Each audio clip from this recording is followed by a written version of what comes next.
What's up, y'all? This is Cliff. Hey, man, I'm gonna talk to y'all today about when you're in prison, about paying your debts. Easiest way in the world to get beat up, stabbed up, get that thing took. I seen many of them all over running up debts, man. And I'll tell you something I seen one day, and I knew the dude was making a mistake. And then, so anyway, we was at Ventress, level 4, and anyway, I'd done passed some drug classes and stuff, and they had a quarantine for tuberculosis, 90 days, nobody in, nobody out. And I was supposed to go to work release like a week before they done that, or and I was just like, man, god dang, it was so hot down at Ventress, man. It's down by Florida and Georgia, hot down there. So anyway, I got this classification officer, big old dude named Mr. Woods, big old, probably 400-pound guy.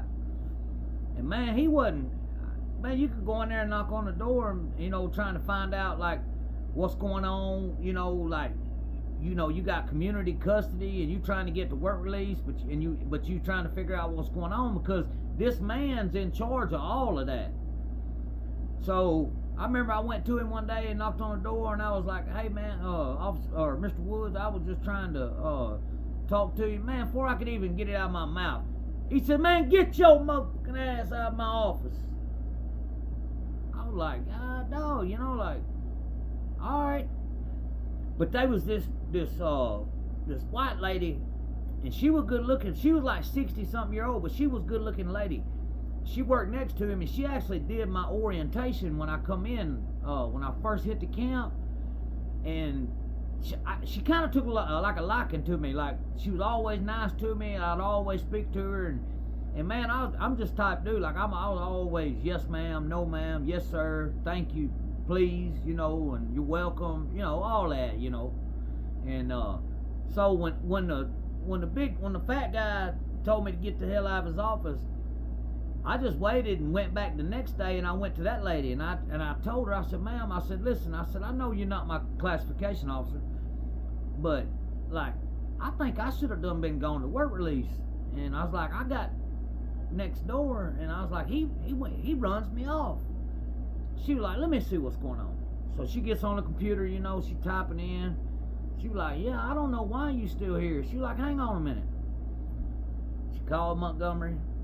Yeah, hey, so-and-so, 299-355. Oh, okay, he's on transfer tomorrow? All right. Now, they're not supposed to tell you when you're on transfer, because you'll that's for safety reasons, in case somebody gonna, like if I was connected to the Russian mob, they might jack me, get me out, But anyway, this woman told me, she was like, hey, listen, she said, you leaving in the morning. She said, but I'm gonna tell you right now, if you go back to that dorm and I get one wind of it, she said, I'll make sure that you don't go to work release. I said, hey, you good, you ain't got to worry about nothing. Went back to the dorm, man. Listen, I had to sit there from like 2 o'clock in the day all the way up through the night, wanting to tell everybody I'm finna leave, but I can't, because I didn't want that woman to get mad at me, because trust me, if you tell somebody in prison that you on transfer, then they gonna think they might be on transfer, and then they gonna go start asking questions, and then anyway, so I just kept quiet. I told the dude that was over to AB's, Derek Webb, and because I knew Webb wasn't gonna say nothing, and he was my buddy, and I told Webb what was up, and he was like, shoot, that's what's up, because I had actually helped Webb out and got him back into class so he could, be on schedule with his parole, and but I owed it. It was the day before store when I was leaving. I mean, the store day was when I was leaving. And so they come knock, and the dude sleeping next to me, we traded around a little bit, and I'd got some tattoo work done, and so my box I kept stocked up with cigarettes, I was low. So I had borrowed like a couple packs of cigarettes from the dude next to me. Now, I knew the store was the next day, but I damn sure wasn't finna tell this dude that I was on transfer, because he would have run straight down there and told him, oh, hey, he's on transfer. When am I on transfer? So I didn't say nothing. Well, the next day, they call us for transfer, and he's like, man, you leaving? I'm like, yeah. And he's like, man, you owe me 2 packs of cigarettes, man, And I was like, well, I don't know. I was like, let me see because the rule is in prison, if you transfer to death, killed, most time it is. But anyway, while we down there in class, holding, waiting to catch the bus to go to work release, we asked them, we was like, hey man, we already turned the store list in. They already, can we go ahead and, will y'all let us have our store, So they let us go ahead and get our store. Well, I told somebody I know, I said, hey, go up there and get Shane, tell him to come down here right now before they, So he come down there and he was all mad. So he's like, man, you finna leave out on me and ain't pay me my, and I was like, man, I called you down here to pay you, fool. He was like, oh, okay. Now, we was inside a fenced-in cage where we was finna leave, and couldn't nobody get to us. Like, I could have told him, man, I ain't paying you nothing. Get on somewhere. And there wasn't nothing he could have done because there was a fence between us. But here's the thing. I might end up at another camp with him again.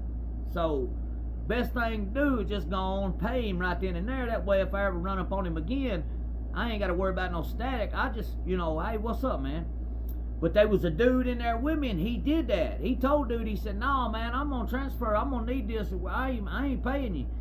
And he owed dude like a couple packs of Newports and stuff. And Newports in there worth like $20, man, for real. And he told dude, he was like, man, I ain't paying you nothing. He's like, I'm leaving anyhow. I'm going to work release. He's like, I ain't paying you jack. And old dude was like, man, he's like, I'll get you. And anyway, we move on. We get on the van. We headed to work release. And I told dude, I said, hey, man, I said, you messed up not paying him. And he's like, why, man? He's like, we leaving the camp. Why pay him? I'm like, because what you going to do if he comes to your camp, in a month? He was like, oh, man, I ain't think about that. I was like, right. I was like, you can't just be, So, I ended up getting to Decatur work release. This is a kind of funny story. When I was on the street, there was this dude, big dude, named Jason, and he come out my house one time, and he was like, hey, man, I'm walking to work. And he was like, man, is there any way you would front me just a little bit of dope or whatever, and I'll pay you back, I don't know, man. It wasn't but like $30 or something. It wasn't even nothing big. But then he started ducking me and stuff. He wasn't going to pay me. He so I was like, all right, when I see you, it's on. Well, I ended up getting in trouble, going to prison, like I said, and I done forgot all about this. This dude wasn't even in my mind in prison. I was just surviving, Well, I'm at Decatur work release, and one day there's some new folks come in, and boom, I look up, here comes big dude walking across the thing. And so he come up to me, and he was like, hey, what's going on, man? I was like, what's up? And he was like, nothing. He's like, man, I need to ask you a favor. And I was like, what's up? He said, man, our money, we just got here, my money ain't hit. He's like, I need to borrow like $20 or $30. And I was like, man, you owe me $20 or $30 from the street. He was like, oh, dang, because he done forgot about it, see? He was like, oh, man. He's like, I guess I can just pay you double. I said, look here, man. I said, I'll tell you what I'm going to do. I said, I done changed my thinking and all that. I ain't the same dude. Here's the $30. You just pay me back $30 this time. What happened on the street, that's on the street. Either we will or won't deal with that later. But, here's 30. You pay me back 30 here. And 2 days later, my man, he come back with the money, paid me back, and and that squashed that. It's amazing how things you go from going fight on the street to making up in jail. Like I seen that happen a lot and stuff. But that was when I first got to Decatur work release, and I'm fixing to tell y'all in Alabama prison, I guess it's every prison, But when you get to a work release and you get a job out in the community, the main goal is to find you a woman.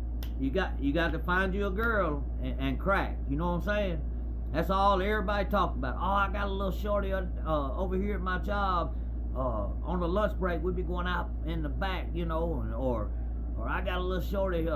She'll come up there. We go get in her car at lunch and stuff, and she, you know.